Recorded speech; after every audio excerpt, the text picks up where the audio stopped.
Bonjour à tous et bienvenue sur cette vidéo dédiée à la crise énergétique qui secoue le Maghreb et l'Europe. Aujourd'hui, nous analysons les tensions autour du gaz algérien.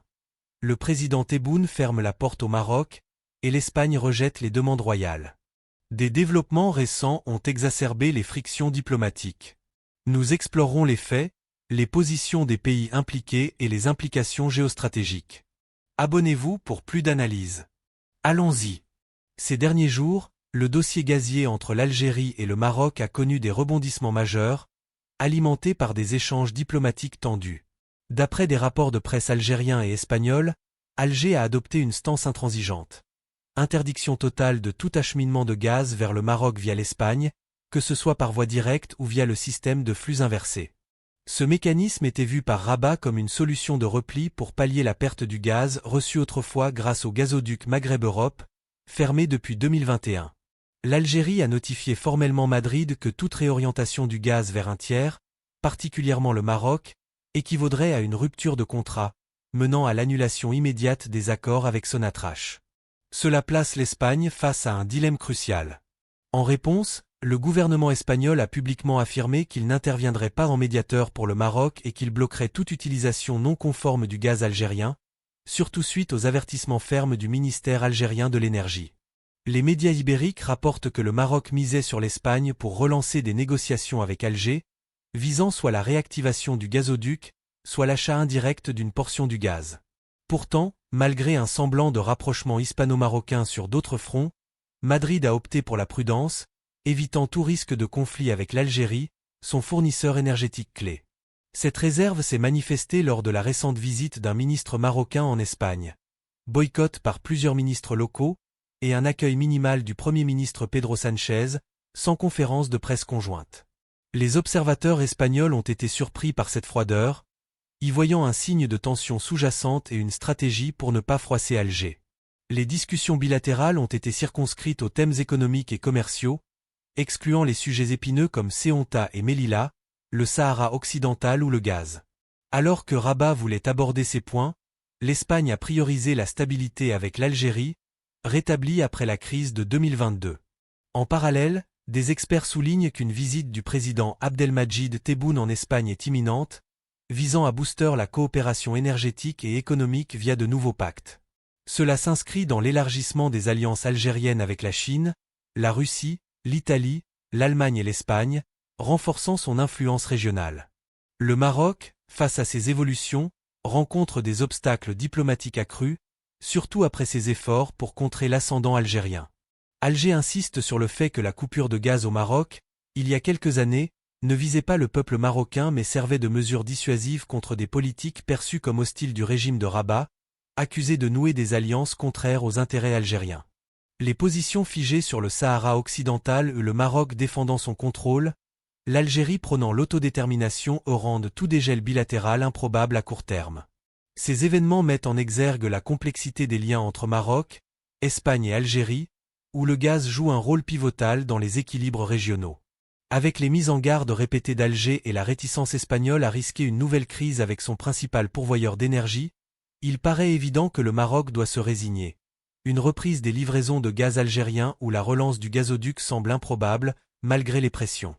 Dans ce paysage diplomatique, énergétique et géostratégique mouvant, le Maghreb et l'espace euro-méditerranéen naviguent dans une phase d'ajustement délicat. Chaque déclaration ou position s'intègre dans un maillage d'interactions sensibles, soulignant l'interdépendance fragile des nations. La controverse sur la possible redirection du gaz algérien vers le Maroc via l'Espagne révèle non seulement le poids des ressources énergétiques comme outil diplomatique, mais aussi comment les malentendus, attentes et calculs politiques peuvent amplifier des frictions sous-jacentes, les transformant en enjeux plus vastes. L'Algérie perçoit son gaz comme un atout stratégique essentiel à sa souveraineté économique. Sa position rigide est vue par beaucoup comme une affirmation de limites infranchissables dans un contexte régional en pleine mutation, marqué par des rivalités croissantes. Cette fermeté a eu un impact direct, l'Espagne, pleinement consciente de la vitalité de son partenariat avec Alger, a pris ses distances vis-à-vis des aspirations marocaines, évitant toute démarche qui pourrait raviver une crise bilatérale récente, dont les échos persistent. La réponse espagnole, mesurée et stratégique, reflète une réalité des relations internationales actuelles. les États évitent les risques inconsidérés quand leurs intérêts vitaux sont en jeu. L'énergie, gaz ou autres ressources clés, représente un domaine hautement sensible. Madrid a ainsi équilibré ses liens avec Rabat sur des plans économiques, migratoires et sécuritaires, tout en refusant de mettre en péril sa relation stabilisée avec Alger, d'autant plus dans un marché énergétique mondial volatile, influencé par des incertitudes géopolitiques globales. Cette prudence, souvent décodée comme un message diplomatique puissant, illustre que la politique étrangère espagnole est tiraillée entre divers centres d'influence, nécessitant Du côté marocain, cette affaire expose les limites des tactiques d'influence quand elles ne trouvent pas d'écho favorable chez les alliés. Rabat, persuadé qu'un renforcement des TIES avec l'Espagne ouvrirait des voies sur le gaz ou le Sahara occidental, a dû admettre que les priorités madrilènes ne s'alignaient pas sur les siennes. Les signes lors de la visite à Madrid de absence de conférences conjointes, boycott ministériel ont conféré une symbolique forte à un avertissement diplomatique clair. Malgré les tentatives marocaines pour un appui franc sur des dossiers sensibles, l'Espagne garde une marge de manœuvre restreinte quand ses engagements énergétiques ou contractuels sont impliqués.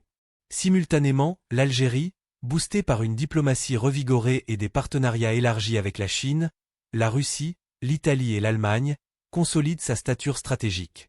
Ses liens avec l'Espagne, un temps ébranlés par le revirement madrilène sur le Sahara occidental, entrent dans une ère de réchauffement, potentiellement scellée par la visite prochaine du président Tebboune.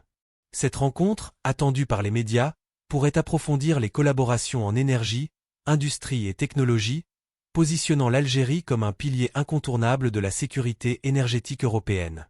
Dans un monde en mutation énergétique, où les nations diversifient leurs sources pour minimiser les dépendances instables, l'Algérie émerge comme un partenaire fiable et stratégique, malgré un environnement régional tendu. Ces dynamiques offrent des leçons clés. Premièrement, la diplomatie énergétique est un terrain de confrontation nuancée, où les ressources naturelles servent à sauvegarder intérêts et influences. Deuxièmement, les alliances fluctuent selon contexte, besoins et stratégies politiques. Enfin, des tensions régionales non résolues par le dialogue peuvent contaminer les relations avec des tiers, générant des instabilités imprévisibles. À horizon plus éloigné, cette crise interroge la stabilité du Maghreb, une zone aux potentiels économiques immenses mais freinée par des rivalités politiques qui entravent intégration et complémentarité. Le conflit algéro-marocain sur le Sahara occidental reste un frein majeur à tout rapprochement, tandis que les querelles énergétiques soulignent un cercle vicieux de suspicion mutuelle. L'Espagne, coincée entre ces deux pôles, s'efforce d'un équilibre précaire, sans s'aligner pleinement sur l'un ou l'autre, sachant que sa sécurité énergétique, sa stabilité domestique et son rayonnement régional reposent sur une gestion avisée de ses voisins. Dans ce cadre intricé, il est clair que la région requiert un apaisement pour que les États se focalisent sur les enjeux économiques, sociaux et environnementaux pressants, et pour prévenir une dégénérescence des tensions en crise grave. Le potentiel de collaboration en énergie, commerce, transition verte, infrastructure ou sécurité est vaste, mais il est bridé par des héritages rivaux et un manque de forums de dialogue efficaces. En somme, les faits récents prouvent que l'avenir du Maghreb et de ses TIES avec l'Europe hinge sur la capacité des acteurs à surmonter les rigidités diplomatiques, à redéfinir leurs priorités et à opter pour une coopération constructive plutôt qu'une confrontation chronique. Que ce soit pour le gaz, les litiges territoriaux ou les objectifs économiques, les leaders régionaux doivent adopter une vue d'ensemble rationnelle, moins influencée par émotion ou pression médiatique. Seule cette démarche convertira les frictions actuelles en chances, offrant au peuple un futur plus serein, prospère et intégré dans l'espace euroméditerranéen. Merci d'avoir regardé. Partagez vos avis en commentaire, likez et abonnez-vous pour ne rien manquer. À bientôt.